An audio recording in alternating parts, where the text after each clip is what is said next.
چیزای خیلی کمی توی دنیا هست که میشه بهشون مطمئن.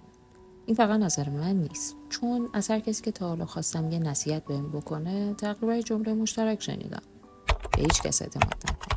ولی امروز من راجع به اعتماد حرف نمیزنم. داستان اعتماد خودش طولانیه. من راجع به چیز دیگه ای میخوام حرف بزنم.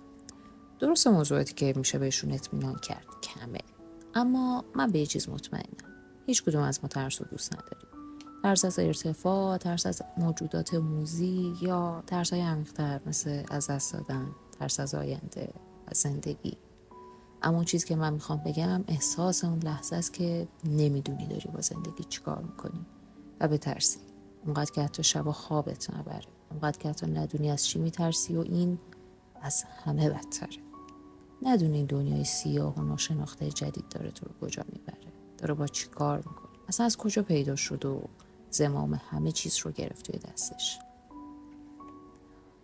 اونقدر این ابر سنگین بزرگ شه که همه چیز رو از یاد ببری، خواسته هات، آرزوهات، ارزشات، یا حتی دلیل بودنت رو.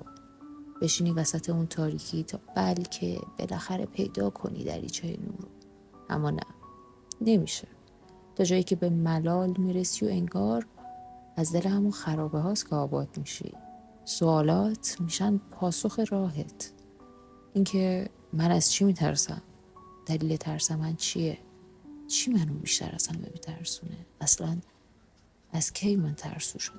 و هزار تا هزار پرسش دیگه که هم جواب دارن هم ندارن. منم از میون همین سوالا به جوابم رسیدم. من از شروع کردن میترسیدم، از اینکه نکنه همه چی شروع نشده تموم شه، نکنه اوضاع از اینی که از خرابتر شه، نکنه نتونه.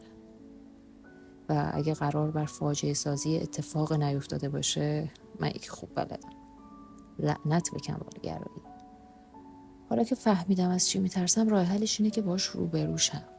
آره سخت بود دیدن اون هیولایی که خودم ساخته بودم، و سخت‌تر این بود که بفهمم اونقدر هم که فکر میکردم بزرگ نیست. برعکس، وقتی گذاشتمش کنار خواسته هام کوچیک شد، حتی به چشم نمیومد. دیدم اگه ترس رو نه بالای سرم نه بار روی دوشم، بلکه کنار آرزوهام ببینم، میتونه حتی یه نیرو برای حرکت باشه.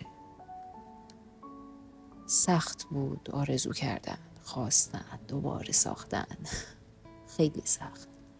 ولی من انگار ترس رو میشناختم. اصلا ترس ما از همون عدم شناخت میاد.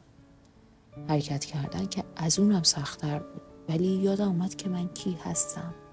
میخوام کی باشم. من میخوام خودم باشم. یه کاری بکنم برای خودم، حالا هر کاری، اما برای من و مال من باشه، با همه خرابکاری و موفقیتش. دارم یاد میگیرم که نمیتونم ترسو از خودم، خواسته هام و این دنیا جدا کنم.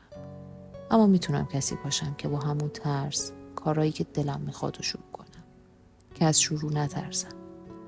حالا تویی که داری منو میشنوی، مطمئنم این ترس تو دل تو هم بوده، هست. شایدم بعدم بیاد سراغت. بدون وقتی که چشم تو چشم ترس بندازی، در ورای اون خود کوچولو تو میبینی که همه این مدت منتظرت بوده برگردی طرفش، بشناسیش، دستشو بگیری و راه بیفتی سمت اون چیزی که دلت میخواد. شاید همه چی هم قد سخت باشه که فکر میکردی، ولی تو دیگه اون آدم قبلی نیستی و این یعنی شروع. من مانیم و این شروع یه داستان جدیده با شما. مرسی که هستین.